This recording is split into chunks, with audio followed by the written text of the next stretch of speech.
Martin, tu es en face de moi, tu es parti au Maroc. Vendredi, on devait être en duplex ce soir depuis le Maroc et finalement, tu es en face de moi, ici à Paris. Là-bas, on a eu à peine le temps de sortir la caméra pour faire 3 images dans le quartier où a eu lieu l'agression. Cet homme, c'est donc un policier et ces images, ce sont les dernières qu'on a pu tourner avant d'être embarqué. Est-ce que vous avez contacté le ministère des Communications, non, à Rabat? Mais vous savez bien comment ça se passe, les journalistes ici travaillent sans les autorisations, monsieur, parce qu'on ne les obtient jamais.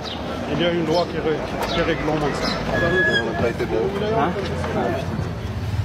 Est-ce que vous avez l'autorisation pour faire le tournage ou non? Simplement. Là, non, là pas.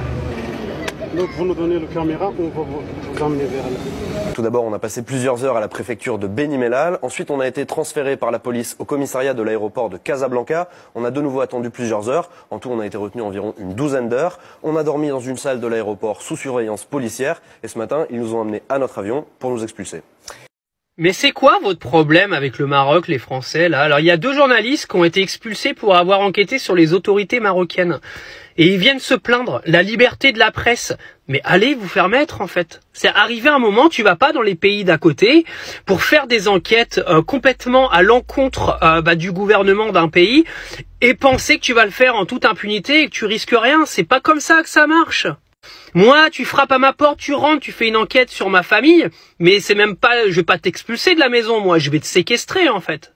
Arrive un moment, faut arrêter de croire que t'as tous les droits, surtout quand t'es pas dans ton pays. Là, tu viens au Maroc, tu viens faire une enquête sur le roi marocain, et tu t'attends à ce que le mec vienne te servir le thé, mais tu rêves ou quoi? Donc là, ils font leurs victimes. Oui, alors, oui, nous ont expulsés, la liberté de la presse est en danger. Non, mais t'es français, t'es au Maroc, tu fais une enquête sur le gouvernement. Tu t'attends à quoi? Va faire pareil aux Émirats, va faire pareil en Russie, va faire pareil au Brésil. Mais tu te crois où, en fait? C'est parce qu'en France, tu peux faire tout ce que tu veux et que personne te dit rien, que tu peux te pointer dans les pays d'à côté, foutre ta merde et penser que tu vas ressortir tranquille, hein.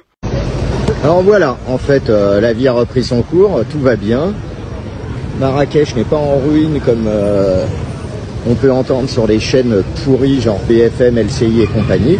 Et regardez comment fonctionnent les blaireaux de la presse.